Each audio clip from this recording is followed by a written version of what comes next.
next speaker is Lydia Margosian, Assemblée des Arméniens. Bonjour. Merci, Madame la Présidente, de m'accorder la parole. Je voudrais saluer l'ensemble de cette Assemblée et saluer les efforts de tous les peuples autochtones dans leurs efforts, dans l'application de leurs droits.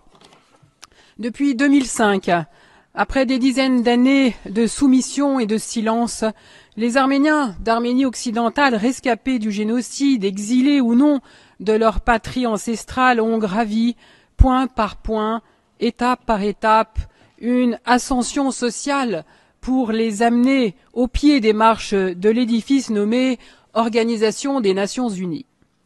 Ils se sont, analyse après analyse, expérience après expérience, retrouvés au sein de la famille autochtone, une famille qui les a reconnus comme orphelins et qui les a accueillis en leur sein pour renforcer un combat, celui de vivre et d'exister comme peuple ou nation première de notre planète. Ces orphelins arméniens que nous sommes, orphelins de leur patrie ancestrale, sont aujourd'hui présents devant vous.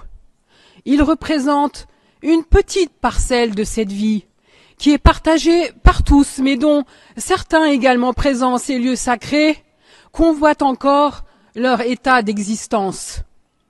Décidés à les anéantir pour s'attribuer leurs territoires autochtones, source de vie et d'énergie. Effectivement, face à tous ces crimes, le moment est venu de commencer à réparer, et je dis bien à réparer.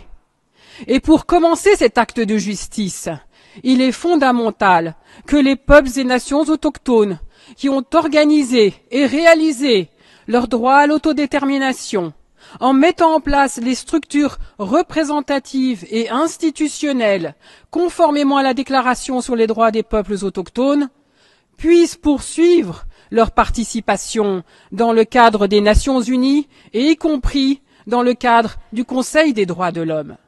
Les Arméniens d'Arménie occidentale, leur assemblée parlementaire, leur gouvernement et leur Conseil national s'inscrivent pleinement dans ce renforcement de participation au sein des Nations Unies. Cette déclaration se fait également au nom du Conseil indien d'Amérique du Sud et cette intervention relève entre autres de l'article 18 de la déclaration. Je vous remercie infiniment, Madame la Présidente, de m'avoir accordé la parole.